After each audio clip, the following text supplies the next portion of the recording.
Պաշտպանության նախարարությունն ազգային ժողով է բերել զինվորական ծառայության և զինծառայողի կարգավիճակի մասին օրենքում փոփոխությունների նախագիծը, որի համաձայն վերանայվում են պայմանագրային զինծառայողների պարտադիր ատեստավորման դեպքերը։ Պաշտպանության նախարար Սուրեն Պապիկյանը ներկայացնելով նախագիծը հայտնեց, որ Պաշտպան հայրենյաց ծրագրով ծառայություն անցնող զինծառայողներն ատեստավորված են համարվելու ուսումնական փուլի ավարտին հանձնվող քննությունների արդյունքներով։ Բացի այդ, Վազգեն Սարգսյանի անվան ռազմական ակադեմիայի շրջանավարտների համար ավարտական քննությունները ևս կարող են հանդիսանալ ատեստավորման քննություն։ Երկու դեպքում էլ հավելավճարը հաշվարկվելու է պաշտոնի նշանակվելու օրվանից։ Պապիկյանը հայտարարեց, որ 4-ամյա կրթությունից հետո սպաները ստանում են բնակարան, որի արժեքը անշարժ գույքի շուկայում այսօր գործող գներով 35 միլիոն դրամ է։ Սա ենթադրում է, որ 20-ամյա պայմանագիրը պետք է ամբողջությամբ իրացվի, բայց նաև ուզում եմ նշել, որ գերազանց առաջադիմություն ունեցող յուրաքանչյուր սպա,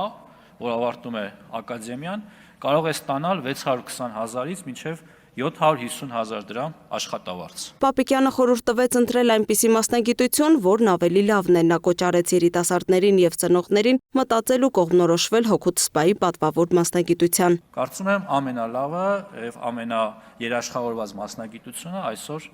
հենց զինվորական մասնագիտությունն է և կոչս մեր պատանիներին, երիտասարդներին, նրանց ծնողներին մտածեք և կողմնորոշվեք հօգուտ զինվորական ծառայության և սպայի պատվաբեր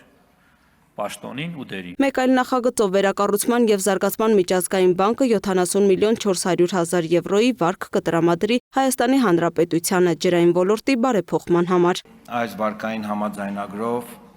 զգալի միջոցներ են ուղղվելու ենթակառուցվածքների արդիականացմանը, բայց նաև շատ կարևոր այսպես կոչված soft բաղադրիչ ենք ունենալու, այն է ռազմավարական ծրագրերի մշակում, ինստիտուցիոնալ բարեփոխումներ, տարբեր քաղաքականությունների վերանայում և որ շատ կարևորում եմ ազգային կենտրոնի ստեղծում, որը ապագայում հույս ունենք կդառնա լուրջ պետական ռեսուրս ջրային ոլորտում համակարգերի և ենթակառուցվածքների նախագծման և ընդհանրապես գիտահետազոտական աշխատանքների իրականացման համար։ Առաջարկվում է նաև ստեղծել սպառողների շահերի պաշտպանության արդյունավետ համակարգ։ Նոր կարգավորումների կիրառմամբ Հայաստանը օրենսդրությունը կմոտարկի ԵՄ օրենսդրությանը։